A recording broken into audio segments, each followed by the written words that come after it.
Which Side Podcast is a proud member of the Which Side Media Collective. This episode is sponsored by Seth. Well, Seth wanted to give a shout out to Eric Bayer for matching his donation, because that's how he got this as a sponsorship. So thank you, Seth. Thank you, Eric. You guys are both fucking awesome. Seth's the best friend of the program.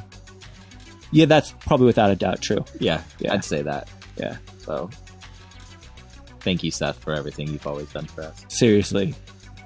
And if you guys want to sponsor an episode, you always can. It's $10. Sponsor an episode. You will say whatever the fuck you want. Sweet. This is episode 86. You have Dr. Jerry Vlasak from the North American Animal Liberation Press Office. He's a badass. I'm just going to say that. Yeah. Like, for real. Stick around, listen. I love everything he has to say. He can be an inspiration for all of us. And I love the conversation. What events do we have going on this week? We're still asking people to write prisoners. We had the usual John write us and let us know that he definitely writes to prisoners. And writing to prisoners is not even in his own country. No. So he's showing all you motherfuckers up. So, come on. I know that even if you do write prisoners and you don't tell us, just tell us. Let us know that you're doing it already. And if you're not doing it, do it. It's easy as hell. Just look up the political prisoners list, find someone. You don't even have to know who they are. And it doesn't have to be anything special. Just say, hey, this is what's going on in my life. Hey, I just found out about you. Hey, anything. It doesn't matter. I just listened to this episode of Which Side, and they told me to write prisoners, and I've never written a prisoner before. You're the first. Here I am. That's all it takes. If, I'm going to offer this time, if for some reason you're nervous about it, email us the letter. We will mail it out for you. Totally. If you don't know what to ask and you're nervous about that, write anything. Trust me. You know, I one time sent Jordan the entire script to rent. Yeah. Just because I knew that the guards would have to read it. I didn't read it. No, of course not. It wasn't meant for you. I also sent him the entire Wikipedia article on what's it called? It starts with an R. Recidification. Oh yeah. Yeah, that was a fun one. I also didn't read that. It was because the guards had to read how terrible that they are, and people always are go back to prison. So fuck them. So you could make your letter just secret letters to the guards, because fuck them. Mm-hmm. June 29th, 1972. The Supreme Court banned the death penalty because of cruel and unusual punishment. But I think we're all aware this was later reversed. I had no idea this happened. I didn't know that. Yeah, it's definitely one I'm going to look up. The shit that I learned from the slingshot is amazing. So support them. Pick up a copy at your local info shop. If you don't have a local info shop, start one. They're not paying us to say this. We just do it because they're awesome. That's right. Hey, enjoy this one. Which side are you on? Which side are you on? Which side are you on? Which side? Which side are you on? Which side are you on? Which side are you on? Which side are you on? Which side are you on?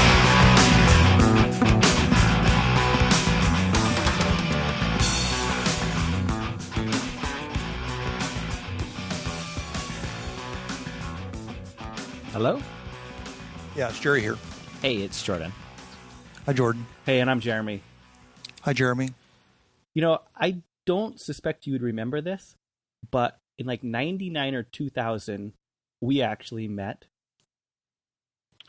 Where were we? Where did we meet? A snitch named Jeffrey Kearns introduced us back at old ADL stuff. Oh, yeah, I with remember Pam. Jeffrey, yeah. Yeah. Sure. Yeah. Was that part of that fur campaign up in the Seattle area, or was that something else? No, I used to be quite good friends with the fucker, and yeah. I haven't heard from that guy and ever since that whole thing went down, so I don't have any idea what he's doing or where he is or anything. So. Oh yeah, I haven't heard anything either, and I hope never to, because fuck that. So where do you live now, Jeremy? I'm in Salt Lake. Yeah. Oh, in Salt Lake. Okay. Yeah. I'm trying to think. We did. I know we did a couple rodeo protests. There was like a circus protest, and went to like a potluck, I think. When you guys came down from Salt Lake to L.A. Yeah. Sure. I remember that. You bet. Yeah. That was a crazy long time ago. It was. I think we met when you came down for the Animal Rights Conference here in Salt Lake as well. Sure, Jordan, and you're of course you're famous anyway. But yeah, I definitely remember that conference. I think we were there for 1 year or 2 years, but I think I definitely made it for that 1 year. It's a pretty decent conference, as I recall. Yeah, it was nice. I liked it. So I know your conversion story is pretty iconic, but just on the off chance that our listeners don't know who the hell you are, like, who the hell are you? Well, I'm currently a press officer with the North American Animal Liberation Press Office, animalliberationpressoffice.org on the web.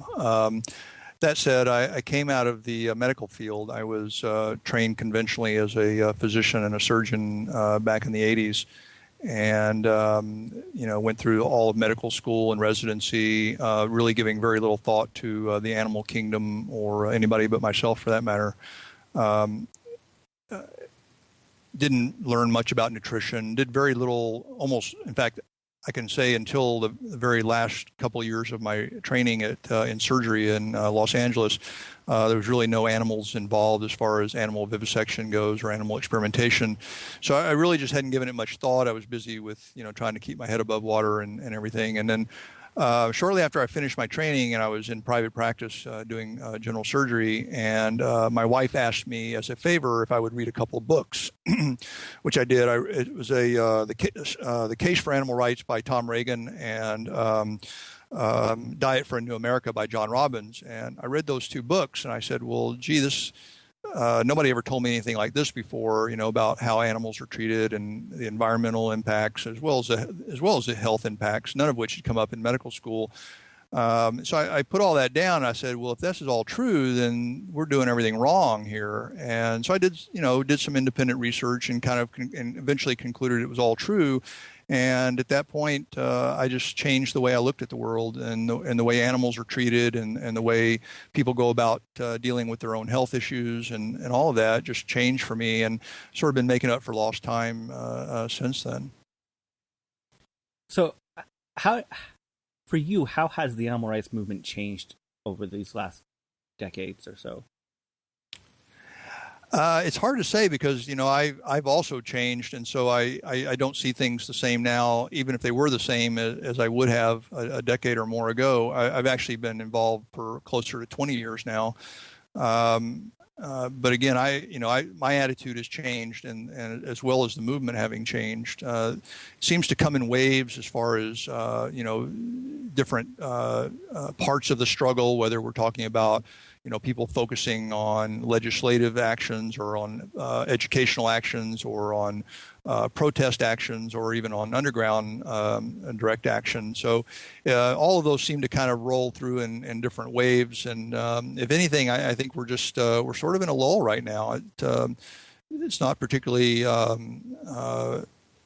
good to be looking at. On the other hand, I've seen it come and go a few times now, and I have a feeling that as different people come in and out of the movement, and as the attitudes about things change, that things will change again and again and again. So I nobody's given up. I don't think. I think people have a lot of people have just changed the way they go about things. Do you think part of it is that people are a little bit scared of some of the stuff that's happened? Yeah, I think a lot of people are scared. I think the federal government has become more and more oppressive. It's always been lousy, but it's been, after 9/11, things obviously got a lot worse. I remember around 9/11, people said, "Oh boy, the animal rights movement, or at least the militant part of the animal rights movement, or the more direct action oriented animal rights movement is over. It's dead. Nobody's going to do anything. And I never really thought that was true. I think people that, were willing to risk their freedom and risk their lives to help animals before 9/11, just because they've, upped the penalties and added terrorism enhancement charges and all that sort of thing. I don't think that really changes anybody's mind that's committed enough to go out there and liberate animals or to, inflict economic sabotage against those that abuse animals. But on the other hand, I think some people certainly have bailed and become too afraid to do anything. Some people are too afraid to even go out in the streets and protest. Even though I don't know. I've been involved in the protest movement off and on until just a year or two ago, well after 9/11, and I personally don't think things got any worse at all. So I think a lot of it is just hype. So I don't really think there's that. Some people are scared. Some people are just, a lot of people are, with the economy turning bad, a lot of people are focusing more on just trying to keep up with the Joneses and make sure they have the requisite 2 or 3 big screen TVs and 2 cars in the driveway and all that sort of thing. And anybody that's spent any time in Great Britain sees that there's like a completely different attitude back there. I mean, people just don't care about the possessions and so forth. And there are a lot, I cut my teeth and learned a lot about what I know about direct action and protesting in the UK with the HLS campaign and some of the other campaigns going on out there, New Church Guinea Pig Farm campaign and the Gateway to Hell campaign. And those guys, they just didn't have the same attitudes that we have here. I mean, we're just very, very comfortable here. And a lot of people aren't willing to get out there and do anything to shake that possibility of comfort out of their lives. What do you I agree, like we're in a lull right now. What do you see happening to help get the movement out of the current lull we kind of face ourselves in? Boy, I wish I knew. We at the press office, we keep trying to educate people, to let people know that there's still stuff going on, to let people know that there's very, very few people that ever end up in jail, and that it's a fairly safe thing to do, and that it can really help the animals a lot. There was a real spate of fur farm liberations back in, I don't know, I think it was like September, October, where there was at least 10 different liberations all within a month or two's time. So the people are still out there. The people are still willing to do things, and it just has to kind of catch fire every once in a while.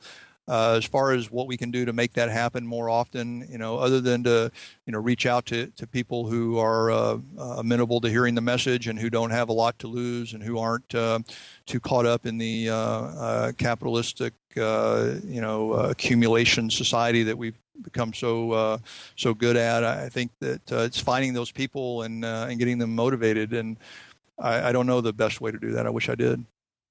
How do you stop yourself from getting kind of jaded and losing motivation? Because I know most activists face that all the time.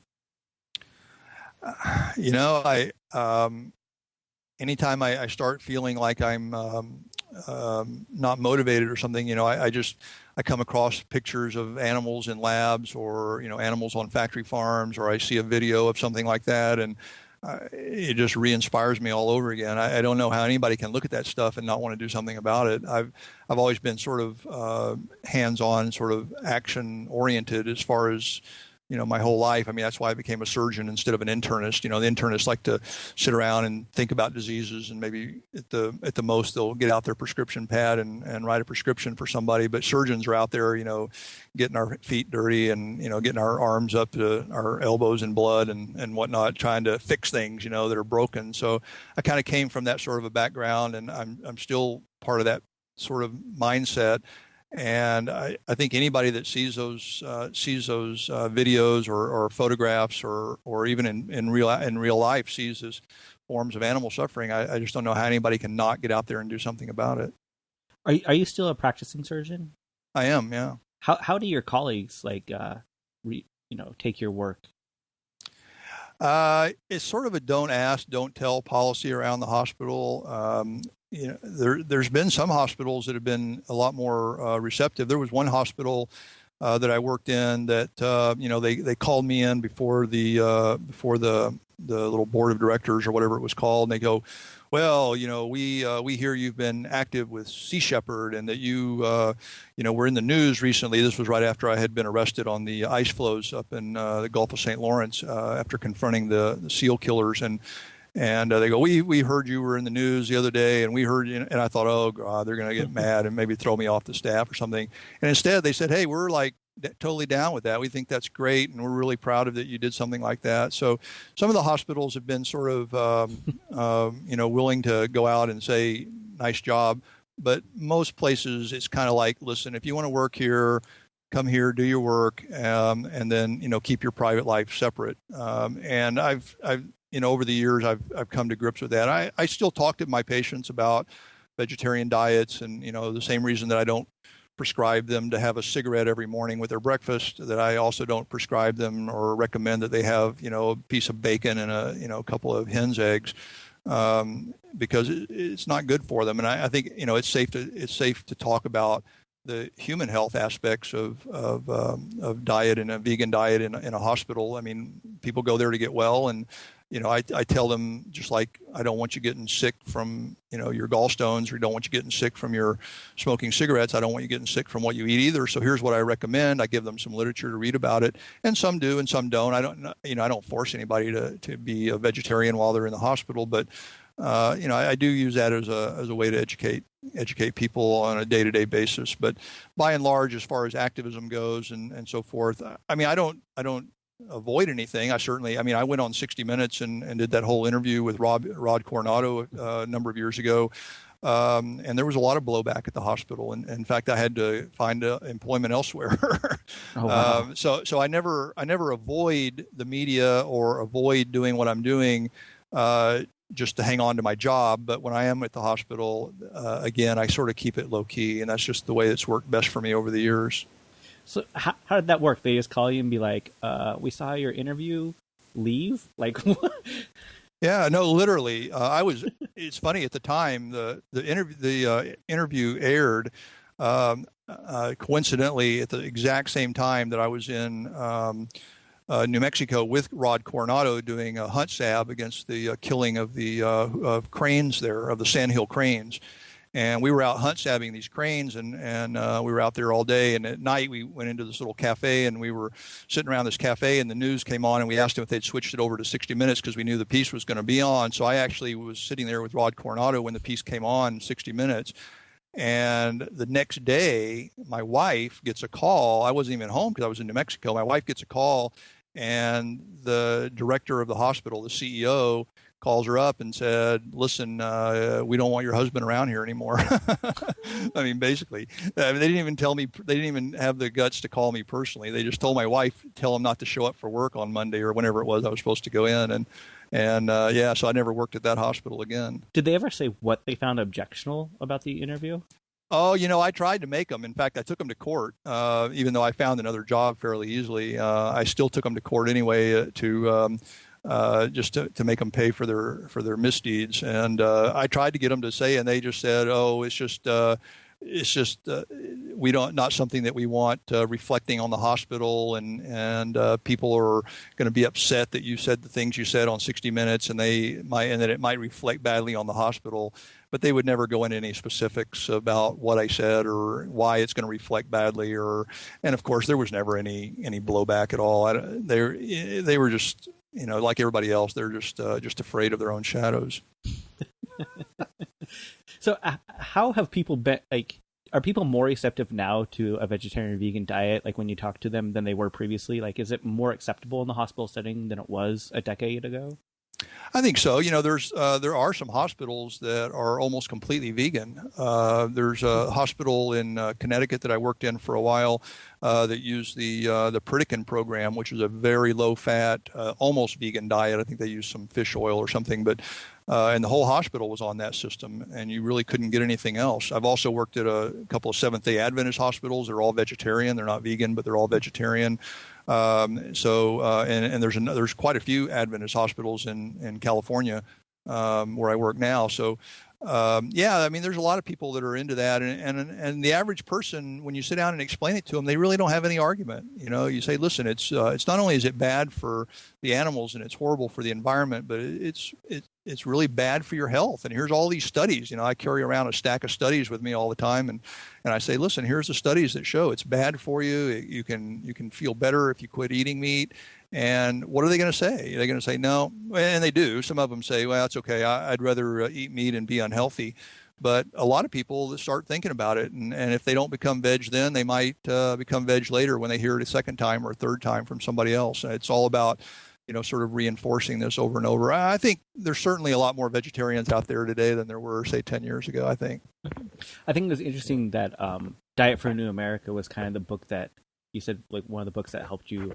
And it was for me also. And it's one of those books that I talk to people now, and a lot of people aren't familiar with it. Like, it's not in the forefront anymore of a lot of the animal rights literature or the vegan literature. Yeah, it was real popular for a while. In fact, I used to keep a whole case of them in my office, and I'd give them out to anybody that wanted more information, patients, doctors. There's at least 3 doctors in the hospital where I'm working now that have become vegetarian or vegan since they've met me.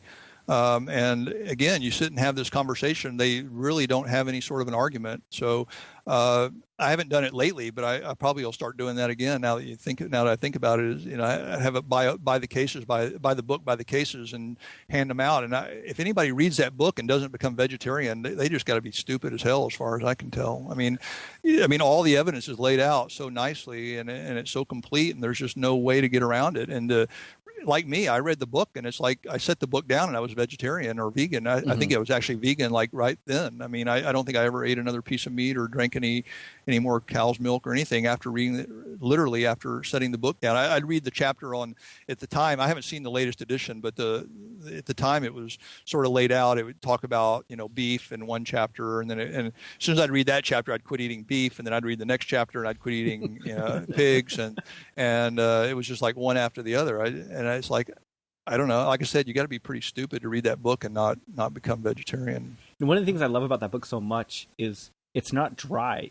I think it's very well written. It's easy to read. It flows. Like, I almost didn't want to put it down reading it. It really was captivating. Oh, yeah. John Robbins is a great writer. I've met him a few times, and he's written a number of other books as well.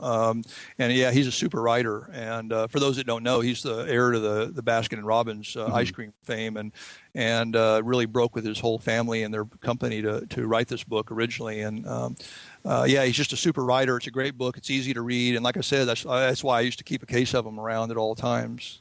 I think the part that sold it for me the most was when they're talking about the lower intestines. They actually have the diagrams written out about how the intestines function. I'm just like, it just clicked. Like, it was like, holy shit. That was literally. Yeah, literally. And I was a little kid. Like, my mom read me half the book, actually. Oh, you're making me feel old now. I mean, I went vegan when I was 13, so yeah. Wow. Yeah, you were 20 years ahead of me. That's for sure. I think I was 30 before I went vegan. I'm there now. I don't think that I've read that one. How does Diet for America? Is it comparable to the China study, or because it sounds like it'd be something similar in that vein? But the China study, to me, it that's more like just research. It's like showing research papers. Maybe I'm thinking more forks over knives kind of ish, but not comparable. I don't think so. No. I found the China study very dry. Yeah, no, Diet for New America is just a really easy book to sit down and just read, and it's entertaining, and it's not only, your eyes open every time you read a new chapter about something else, but it's like you said, it's just so well written that it's just very easy to read. It's like when people always say, "Oh, you should watch Earthlings." Mm-hmm. To me, that's like the book form. Okay. Yeah. So it's if you haven't read it, go buy it. It's an amazing book. So, what has been the biggest change in vegan food for you? I guess we've gotten more and more into organic food whenever we can find it. We tend to do a lot of the local and the farmers markets to try to pick up vegan food at reasonable prices. And so, yeah, not only have we become vegan, but we've started paying more attention to organic and where the food source is from and where it comes from. That said, I mean, obviously, I mean, everywhere you go now, you can go into any grocery store anywhere in the country and find, all kind of, smart bacon and, all the fake meats and stuff. And with the big stores like Whole Foods, not that I'm a huge Whole Foods fan, but with stores like that all around the country, it's easy to find vegan pizzas and all that sort of thing. And so, yeah, it's definitely gotten a lot easier to have the sort of some of the more palatable vegan food. Although, really, my wife and I were very sort of basic. I mean, we eat a lot of just rice and vegetables and just real basic foods. And we're not real foodies, I guess, like a lot of vegans are foodies, I know, and certainly a lot of non-vegans as well. But and we'll splurge and hit the local vegan restaurant every once in a while. But we're really basic. We really just enjoy the basics. And it's like I tell everybody else. It's like within a few weeks of being vegan, it's like you don't even want to eat meat or dairy products or anything. All that stuff just seems horrible, and not only horrible psychologically, but just horrible, physically, like greasy and so forth. And so a lot of people think that when you become vegetarian, and I've had this conversation with the doctors around the hospital that have become vegan. A lot of them initially think, "Oh man, I'm going to sit around." You must sit around, wishing you could have a hamburger all the time, and you're denying yourself. And I made it clear to them that no, you don't really want that stuff, and they agree with me. All the ones that I've known that have gone vegan have said, you're absolutely right. A few weeks of vegan diet, and you just don't even want to think about that other stuff anymore. So. Anyway, it's I think the whole why vegan movement was great when I was coming up in the 90s. It was they were handing out, I mean, literally millions of these why vegan pamphlets, and we used to do some of that on universities as well. I remember standing out on lots of university campuses handing out why vegans, they have hundreds and hundreds of stories of people changing their lifestyle because they received that pamphlet. Of course, now there's Gary Yourofsky, who also works with the press office, who's out there giving a great spiel that he does on veganism. He's been all over the world. He just got back from a several-week tour in Israel where he was very well received. In fact, the Knesset, or their parliament, actually asked him to speak to them. And it's amazing how people can hear this message and make some significant changes. And he also has a video that circulates online that people have received really well. Yeah, it's basically a video of the talk that he goes around giving, and he's always modifying it and making it even better. But yeah, the videos that he's made, originally the first one he made was when he was working with PETA, and they were funding his tour. But he's got a couple of videos out there circulating around on the web that a lot of people they see that video, and it's like, boy. It's the same thing as having basically read, like Diet for a New America after listening to the guy talk for an hour. You brought up PETA, and I have a horrible love-hate relationship with PETA. Don't we all? Like, they just piss me off so fucking bad all the time. There's not even a question. I just had to say that. Yeah, I mean, PETA. There's nobody better at putting vegan information into the hands of kids, and young people and people starting in, preschool for that matter. But I mean, they do some great work. But on the other hand, they're so fucked up in so many other ways that it's hard to. I just try to let them do their what they're doing and get on with the struggle. But a lot of us feel the same way you do, I think. My biggest thing is that the outside world, they're like the image of the animal rights and being vegan. So, everyone just assumes, oh, you're vegan animal rights. That's part of PETA.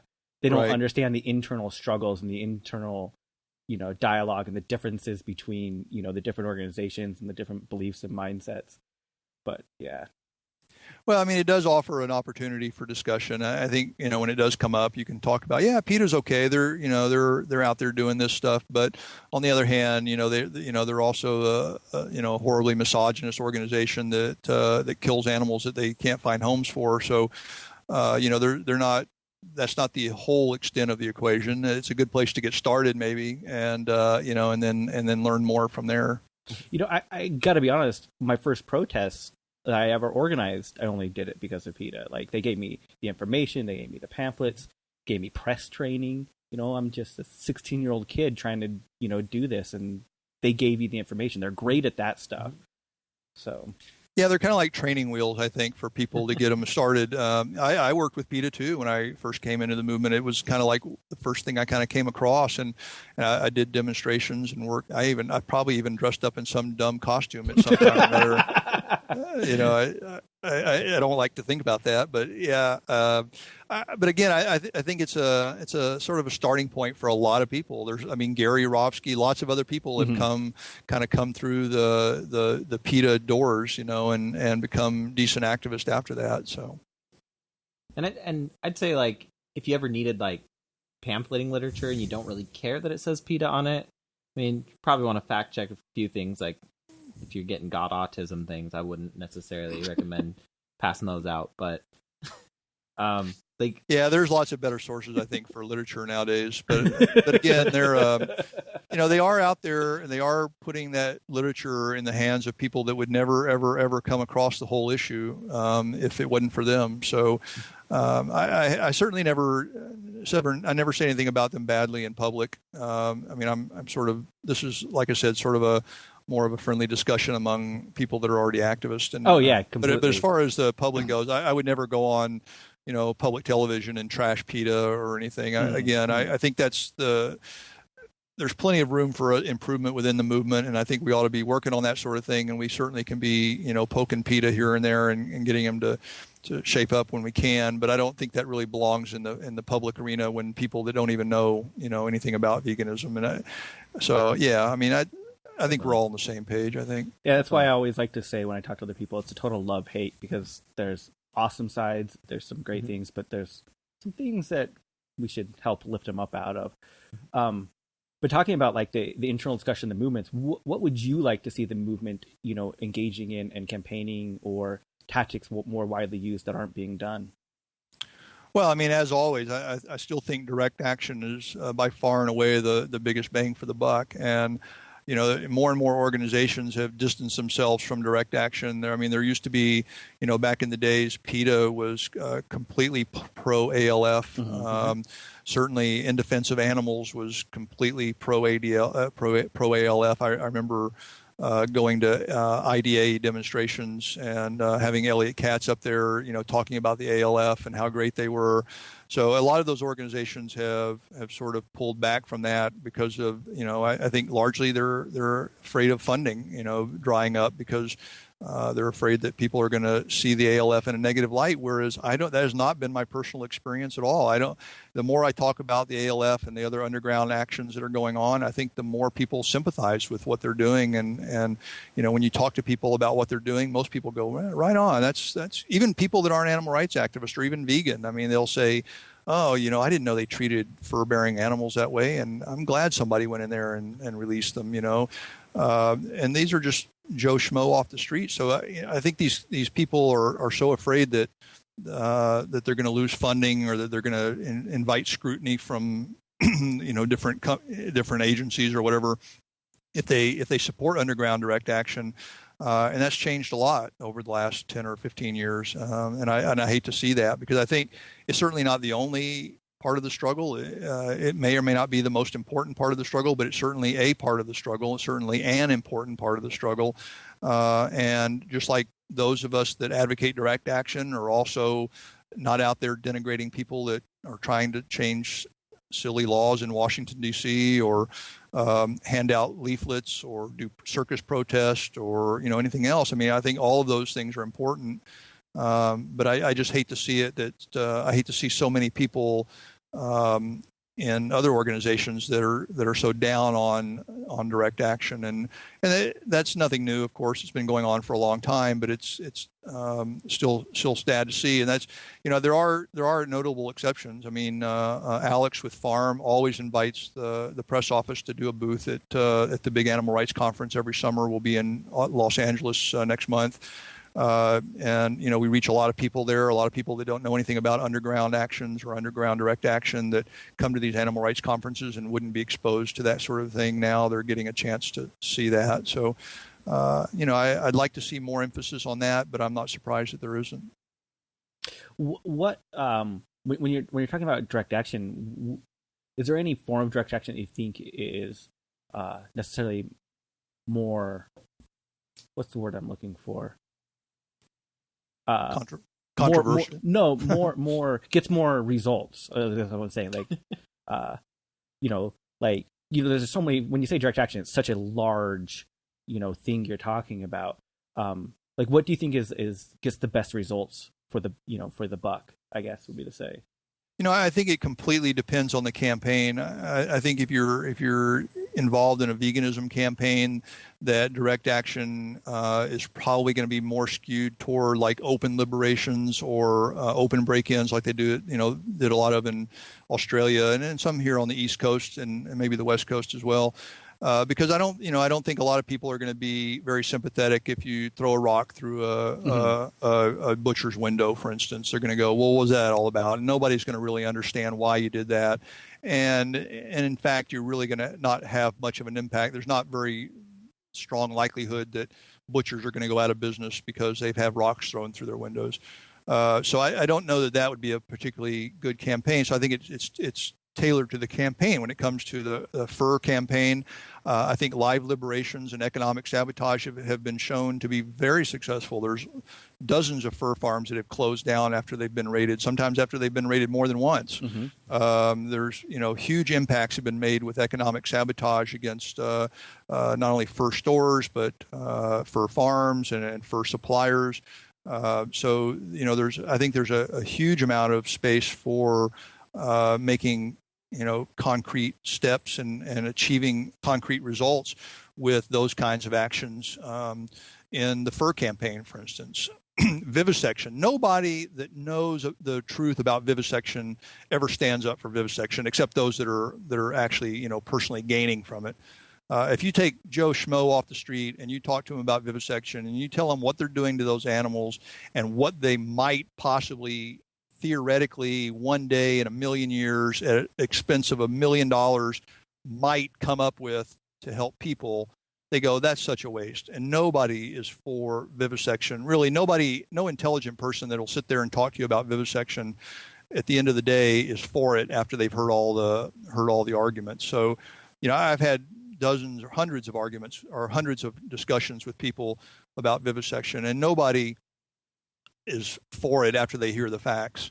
And so I think vivisection, there's a lot of room for, there's no reason that vivisection can't be abolished in our lifetime. I think it will be abolished, certainly in your lifetime. And I think that direct action works very well in the anti-vivisection campaign. We were involved in the anti-primate experimentation campaigns at UCLA and Los Angeles. And that was a very successful campaign that combined not only protest tactics, but with the underground tactics as well. And there were huge gains. I mean, there were whole monkey colonies that were shut down and moved out.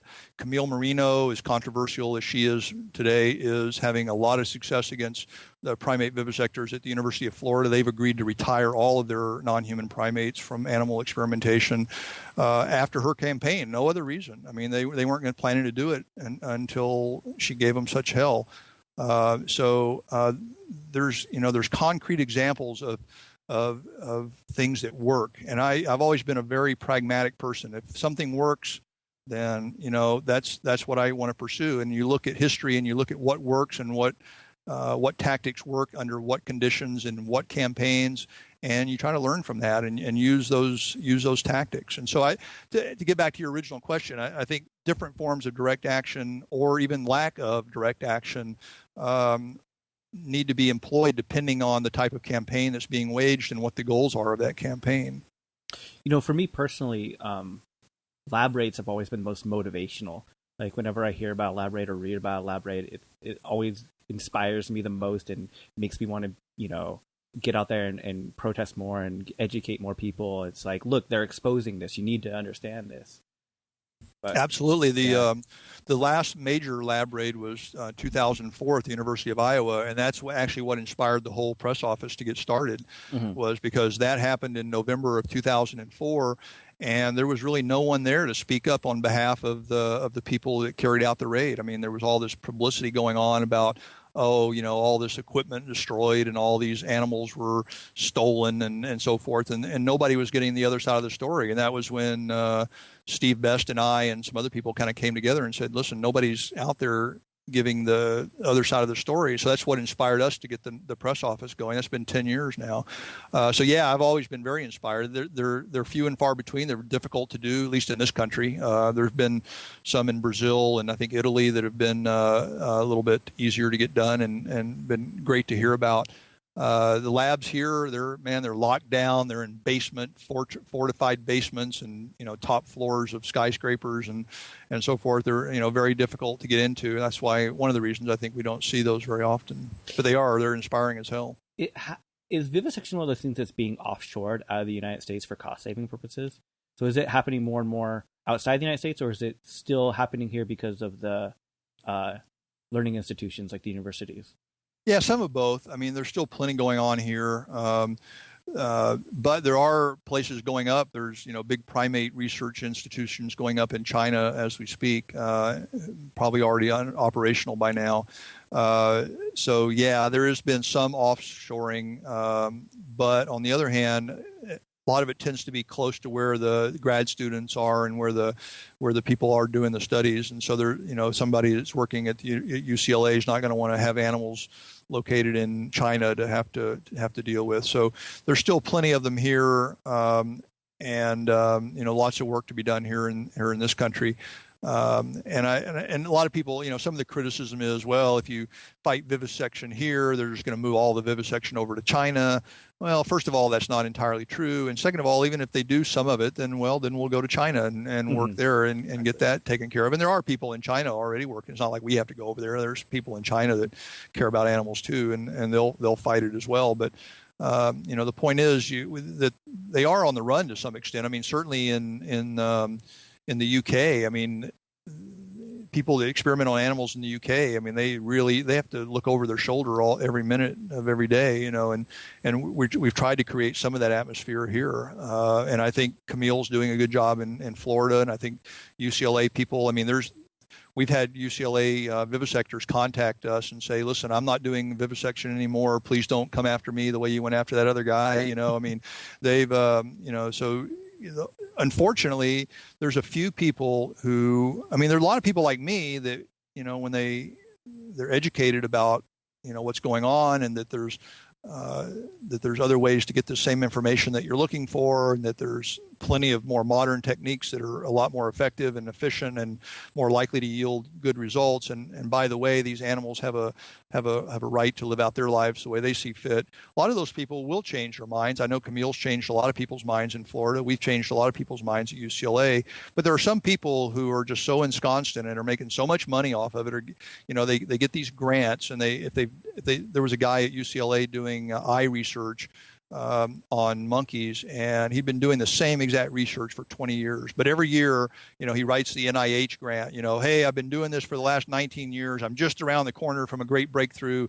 You can't cut off my funding now, blah, blah, blah. And that was the most reliable way to get funding. And if those guys don't get funding, they don't end up staying at the university, because that's part of the requirements for being a professor at a university, is that you got to get funding. And not only that, but the university gets to use a lot of that money to, pay the housekeepers and the lawn guys. I mean, they don't have to, a lot of that NIH money that comes into a particular researcher, a big chunk of it goes into just the general fund at the university. So there's this huge motivation to get money from the government and from private industry and so forth. And one of the easiest ways to do that is to say, listen, I'm just around the corner from, finding something really important here. You can't cut my funding off now. And that's a lot of the reasons that we found that people keep doing research. And the only way that some of those people will stop doing research is if they're afraid to go to their work every morning. They're afraid somebody's going to be waiting around the corner with, to get ready to set their car on fire or something. I don't know. When you brought that out, it reminded me of Leventhal here. Yeah, he did research on cats on their eyes. We had the Moran Eye Center up here. Yeah. And the ARC building at the University of Utah. I think he went for like 30 years on the same goddamn research, doing the same thing. We just need money. We're right around the corner. Changing small variables here and there. Yeah, and no results ever. Yeah. Yeah. I mean, it's just so. I mean, it's just it ought to be disgraceful to all the scientists all around them. They ought to be saying, listen, how many cats have you cut up, and what exactly have you come up with, in all these years? I mean, it seems like all the other doctors and scientists and students and everybody else around there would just sort of be appalled at the whole idea, but they're not for some reason. Are you aware of any research institutions or universities that have actually just come out and made the ethical statement of, we don't want this at our university anymore? Not across the board. There's been a lot of people. When I was working with PCRM for a while, we had a campaign to get rid of using animals in what's called advanced trauma life support, which is a training course for surgeons like myself to learn how to take care of trauma patients. And for years and years and years, they used either dogs, and then they went to pigs, and they were using these animals. Well, there were lots of other ways to do it, including using human cadavers, which they were using at one of the biggest trauma centers in the East Coast, and using these synthetic models that these guys had come up with. And so we had a big campaign with PCRM, and a lot of universities came up and said, yeah, we're going to stop using animals in all our ATLS courses. And in fact, virtually all but one or two in the whole country. I mean, there's literally dozens and dozens of them that have switched from using live animals to using either the synthetic model or human cadavers. So we've seen segments of animal research that have been sort of annihilated, or the universities come out and said, yeah, we're not going to do this anymore. They would never say, oh, it's because we feel sorry for the animals or because we've had a change of heart. It's just because, we found a better way to do it and it's cheaper, or blah, blah, blah, blah, blah. But the bottom line is initially they went kicking and screaming, and then as more and more people started doing it, it was harder and harder for them to come up with some sort of argument why they had to keep torturing animals to do the same thing that everybody else was doing without animals. So do you believe vivisection is one of those campaigns that is like inevitably going to be won, or the easily winnable, I should say? It is winnable. It's definitely winnable. I think that the science is so good that it's not nobody that knows the science can really make a strong argument for vivisection. And the fact is that it's so unnecessary and so expensive that there's better and better ways all the time that are cheaper and cheaper, and eventually Ray Greek is a great guy. He knows the subject inside and out, and he knows all the people involved and all the people at NIH that are doling out the money, and he's made it clear to me that it's all going away from animal research eventually, and that it's just it's sort of a matter of waiting for a lot of these old fucks to die off, and the new people that are coming up through the ranks that realize that animal research is not only dangerous to their health, but it's also not good science either. And so we will definitely see the abolition of vivisection. I think it'll be in your lifetime, if not mine. I think the fur campaign is very easily winnable and could easily be won in our lifetimes. Is everybody going to be vegan in our lifetime? Yeah, probably not. But I think, certainly circuses are on their way out. I don't know if you saw, but Mexico City just banned circuses with animals. Several countries in South America have banned circuses with animals. More and more cities in the United States are banning circuses with animals. I think Los Angeles just banned them last year or two. So circuses are definitely on the way out. They're almost extinct in the United Kingdom. So circuses are, another very winnable issue. So do you think that vivisection is something that will be won on its own, or is there something that us as activists need to do in order? Well, let me throw in there, if I was reading between the lines of your previous statement, you told us how we could easily win it very quickly. Well, I think vivisection is going to go away even if we did nothing. I think eventually it'll go away just because A, it's bad science, and B, it's expensive. But I think that we sort of have a duty, and that I'm certainly interested in, shoving it along to make sure that it happens sooner rather than later. Let's push them off the cliff. Not push them off. Yeah, exactly. Help push them off the cliff. I think, primate vivisection is almost done for in this country. There won't be primate vivisection very much longer at all. Then it's just a short step from there to getting rid of all the rest of the animal research as well. So it's definitely, I think it would definitely go away on its own. I think we can definitely make it go away faster by continuing our campaigns. And like, what are some of the ways that, shack was obviously something that was super effective, but it was so effective that it ultimately, caused a lot of people heartache, more or less. You know what I'm saying? Heartache, if not prison terms. Yeah. That was a very mild way of saying going to prison. Yeah. Well, I think really the place to start with vivisection is a smarter version of the HLS campaign. There certainly are ways to do what they were doing without exposing ourselves to necessarily an easy jail sentence. It may still be a struggle, and they will still come after you anytime you're effective, and that's okay. I mean, we expect that. If they're not coming after you, then you're not being effective, I think. But I think the UCLA campaign went on for years and years, and it basically just shut down when the people running it just got tired and nobody else was coming along to help out. It wasn't because they were all in jail, like the HLS people in the UK, for instance, where literally everybody leading that campaign eventually ended up in prison for 10 years or so. But they have different laws there, and we don't. We have laws here which allow us to get away with a lot more, and we're able to do more. And I think the Shack America group, made some mistakes that we could all learn from and be smarter about it. And I think basically we had a sort of a mini Shack campaign going at UCLA for at least, somewhere between 5 and 10 years, where all the same Shack tactics were being used, home demonstrations and like the Shack campaign, the underground saw that campaign going on, saw how effective it was, and added their efforts to the campaign, which just made it even more effective. Mm-hmm. And so, and really nobody ever went to jail. Other than just some, little civil disobedience kind of, misdemeanor stuff that most of which could have easily been won. Nobody ever really went to jail for that campaign. And I think that campaign at times was every bit as vociferous as the HLS campaign, certainly the HLS campaign here in this country. So there are ways to go about an HLS type campaign. And again, you measure your effectiveness by what they'll do to stop you. I mean, they passed a law in California that said you can't put the names and addresses of vivisectors on the internet, but there's still ways to keep up the pressure. You just work around that. Nobody ever went to jail for it. And, we found ways to get around that and continue the campaign. And the campaign was, I think very effective. So in a second, the Skype audio got a little bit funky when we were recording. So we didn't want to cut it out because we felt it was important. So we're keeping it in. So just bear with it. It goes back to normal after that, after it dropped. What do you think the biggest lesson learned from the Shack USA campaign is? Oh boy, I hate to weigh in on all that because there's already so much hostility out there about what went wrong and who was at fault and so forth and so on. But I think the bottom line is that the people.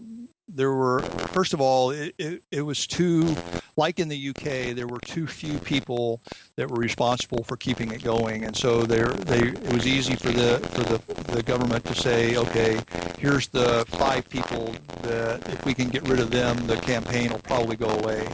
And the same thing happened in the UK with Natasha Avery and Greg Avery and Heather and recently Debbie that's gone to jail. They pick out the people that they can find, and if you have just a very narrow bench, to use a sports aphorism or euphemism, if you have a very narrow bench, they can come after a very small, limited number of people and just tie them up in court. Even if they don't go to prison, they can tie them up in court. I mean, they tied the Shack campaign in America up in court for a couple of years. And so, I think if they had a broader bench, if they had more people working in more different locations and, had it spread out a little bit more, that would have been better. I think a lot of the things they were doing, they got to be just a little bit blasé about what they were doing, things that they could have been susceptible for things like black faxes and things like that they really weren't paying attention to good security measures. Their computers were not being protected appropriately. There were a lot of little things like that I think could have been more attention paid to detail to where it wouldn't have been slam dunk. I gotta say, the early campaign was Shaq in the 2000s, like going down to New Jersey and taking part in some of the home demos, and it was the most inspiring demonstrations I've ever been a part of. The amount of people, how they were organized, I actually it's one of those my most fond memories of being an activist.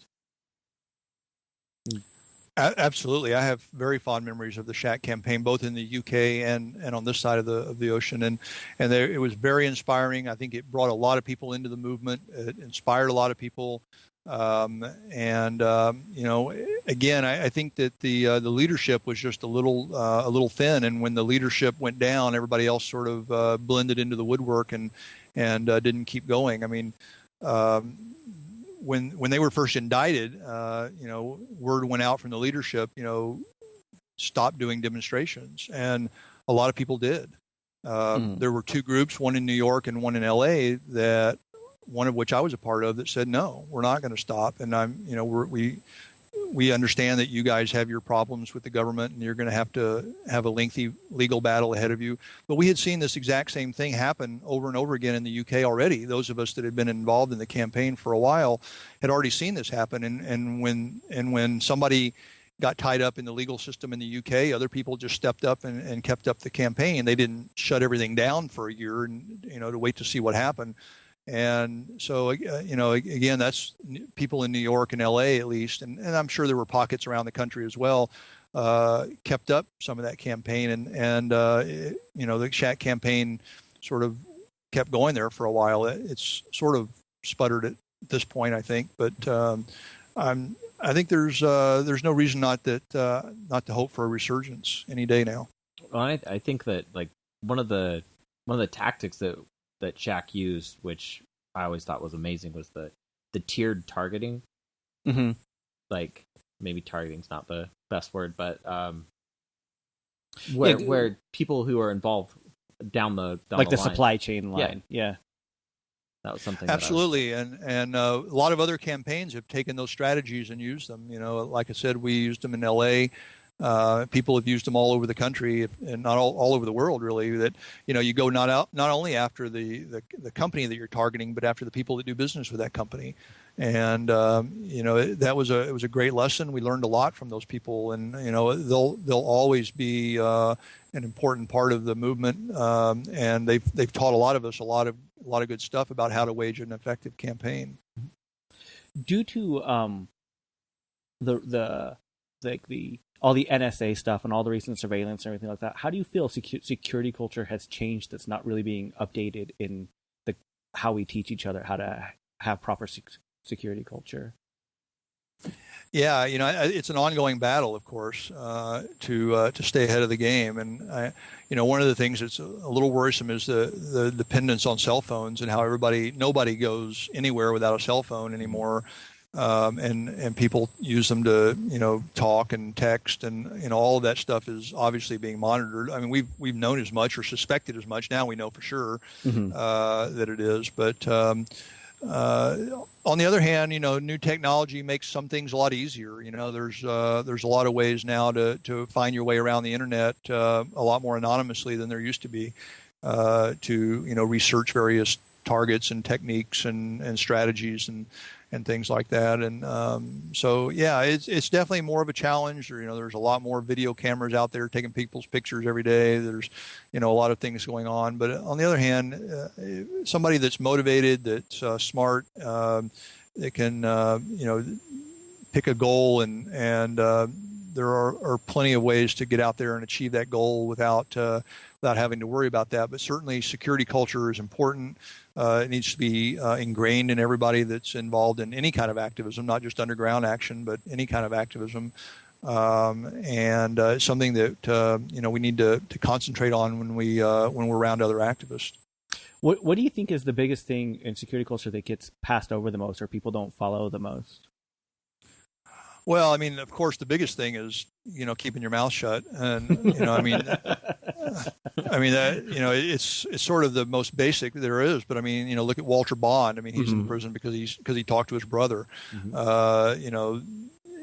It's the hardest part of all of it is to I mean, all the people that went down in that in the campaign up in the Northwest. All the eco and animal rights people that went down. I mean, all of it was because they just didn't keep their mouth shut. And so, yeah, I think that's the hardest part. And it's just sort of something that's got to be instilled over and over and over and over again about just keeping your mouth shut, not only talking to other activists, but if you're, picked up by the police or you're questioned by the FBI, it's really, really difficult to have another human being come up to you and ask you questions and you not to answer those questions, or at least make some sort of an attempt at, saying something. It's hard to look somebody in the eye and just stay quiet. It's sort of bred into us from the time we're old enough to speak that when someone speaks to you, you speak back. And, it's just been very, very difficult. I know, there were times when we'd be arrested, that I was arrested for civil disobedience or for, minor things like, protesting. And, to have a police officer ask you questions and just stay quiet, they just don't know what to do. And it's very, very difficult to do. Most people can't do it. And it takes a lot of practice and a lot of self-discipline. The one thing I like to tell people is that it's scary as fuck also. And it's okay to be scared in those moments. Like, the power dynamic is true. Like, I didn't realize how really scary it was until, you're sitting down with the FBI and they're interrogating you and you're like, holy shit, this is the fucking FBI. Like, it's real. But it's scary. But really, once you know their tactics, it's yeah. And I'd throw in that, like, most police officers aren't on the same level as an FBI officer or an FBI agent. FBI agents are trained to interrogate, where some police officers are. But I just felt like the FBI's level was maybe like 10 steps ahead of a police officer's, and that was very intimidating. Yeah, dealing with both of the interactions. That said, there is nothing. No person can force the air between your vocal cords to make you speak. Exactly. And there was a great video tape of a guy named Peter who was first mate on the Sea Shepherd. I don't know, maybe you guys saw it. Yeah, Peter Hammerstedt. But Peter Hammerstedt, and he's in this interrogation room, and these guys are just talking and trying to get him to answer questions, and he's just sitting there like refusing to speak. Yeah, twiddling his thumbs, and it went on for hours, and hours, and it's just amazing how frustrated they are, and how nobody can make you talk when you don't want to talk. When I was arrested in Canada on the ice, they brought in all these RCMP, which is kind of like our FBI, and they brought all these people in to talk to me, and I just wouldn't say a word, and they started speaking to me in like all these other languages because they thought I didn't speak English. They spoke to me in French, and they had some guy come in that spoke German, and and everything. And then and then just to fuck with them after they left the room, I said something to one of my friends that was in the same holding cell or something. So it's but it's amazing how when people talk to you, they expect you to talk back, and it's very, very, it's almost otherworldly when you don't talk back to them, and it's a very difficult skill to acquire. It's one of those things that role playing and practicing, it really fucking helps. When you're doing it, you feel ridiculous, but it really, really, really does help.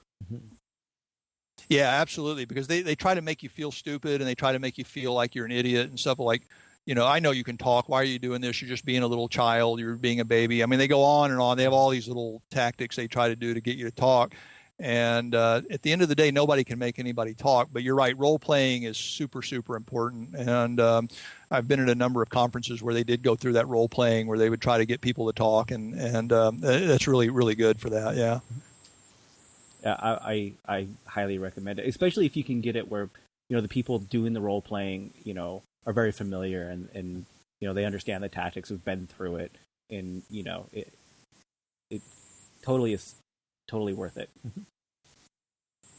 Yeah, I'm just thinking of my own personal example. I went the route where I told them that I need to speak with my lawyer, and then I refused to talk after that point. But even then, they're like, "Well, you want to call your lawyer? Here's our cell phone," and it just little tactics that throw you off. It's like, wait, no, I'm not going to use your phone. I have my own phone. I don't need to use your phone. I'm not arrested yet. So, I mean, it's little things that they can throw, and you really have to just stand your ground. Yeah. I totally think it's way important to educate your family also on what their tactics are and what they can expect in those situations.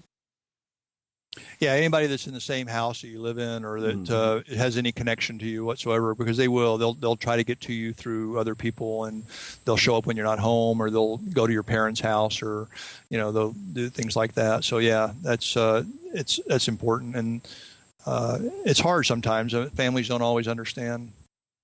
Yeah, I remember having the conversation with my parents. If this ever happens, this is how you need to be. And they're like, what the fuck are you talking about? Like, why are we having this conversation? But then when the FBI does, raid their house and they're like, oh, this is why, shut the fuck up and kick them out. It's totally worth it. It's a weird conversation to have when you're 18 with your parents, but it's totally worth it in the long run. It's one I wish I would have had. Definitely. So what advice do you have for new young activists? Like what kind of advice would you want to give them? I've always tried to tell people that, search, look through the movement and kind of see where your best skills are and what you can do best. And, try to apply yourself in ways that will pragmatically, again, get the best results. And if you think underground direct action is something you're interested in and that you might be good at, then try to stay off the radar until you've sorted out all the particulars about how to do it and what you're going to do and where you're going to do it and that sort of thing.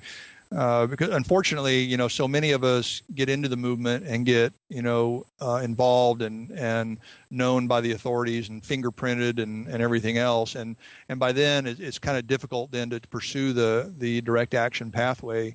And so if, a lot of people, not everybody's good at direct action, and there are certainly other people that are good at lots of other things, but it's hard to find, those people who have the commitment and the who understand the suffering of animals and who are really committed to doing something about it, who haven't already kind of gone through a lot of other, the Shack campaign or, a local campaign that's really put them on the radar. And so, if there's people out there that are interested in animal rights, maybe gotten exposed at a show or, somewhere along the way, talk to somebody.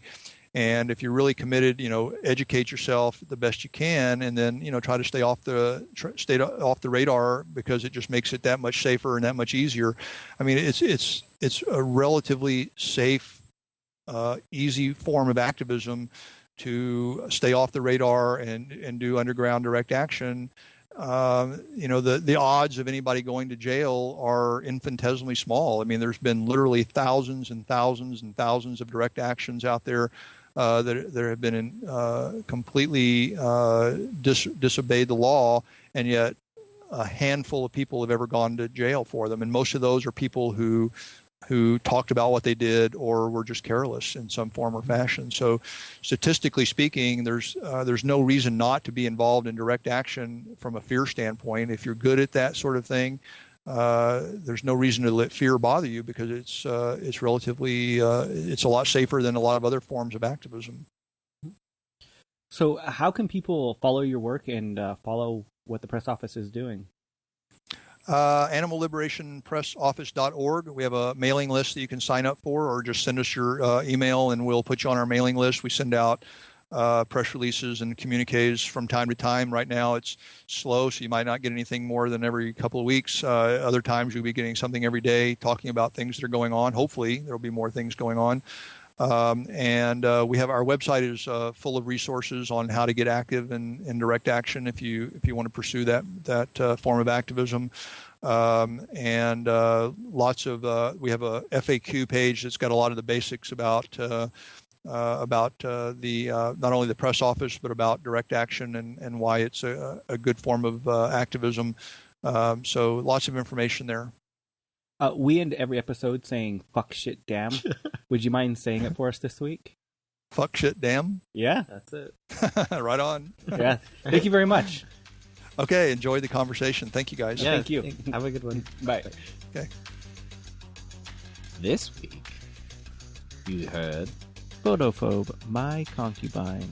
Right now, you're listening to. Elliot Lip, the outside. And as always, El Comandante, which side are you on? iTunes. Click, rate, review, like us. No, you can't like us on iTunes. No, but you can rate and review us on iTunes. It's the best way to help us get more listeners. Thank you to everyone who's done it. You guys are awesome. If you haven't done it yet, quit being so goddamn lazy. It's the easiest way to help the show. So just go to iTunes, hit subscribe if you're not already subscribed, and rate and review. That's it. Follow us on all our social media. We do lots of things on there that we don't talk about. Giveaways, prizes. We talk about shit that is happening in the world. So Always follow us. posting news and stuff that you won't hear on the podcast necessarily. So whichsidepodcast.com, click the social tab. It has all of our social media links. If you're going to buy something on Amazon. Are we doing Amazon or are we doing membership? I thought we did membership last week. Okay. We'll do Amazon. Yeah. So if you're going to buy something on Amazon, go through our link first. I know that you buy things online sometimes. We all do. We all fucking hate Amazon. Let's not beat around the bush here. We're not saying they're a good company. We're saying that if you're going to be that dick that buys something on Amazon, do it through our link. So we get a little bit of money and they get less. I'm that dick sometimes. If you're a procurement manager for anything, do it on everything you purchase. do it on anything you purchase through your work. It doesn't cost your work anything, but it gives us the money. If you know someone who's an admin at a business and they have to do expenses, easy ways to help out the podcast. Mm-hmm. I would love for somebody to buy like a $20,000 like mining drill or some shit. Do they sell that shit on Amazon? I don't know. They sell cars now. If you're going to buy a car through Amazon, fucking hell. Help us out.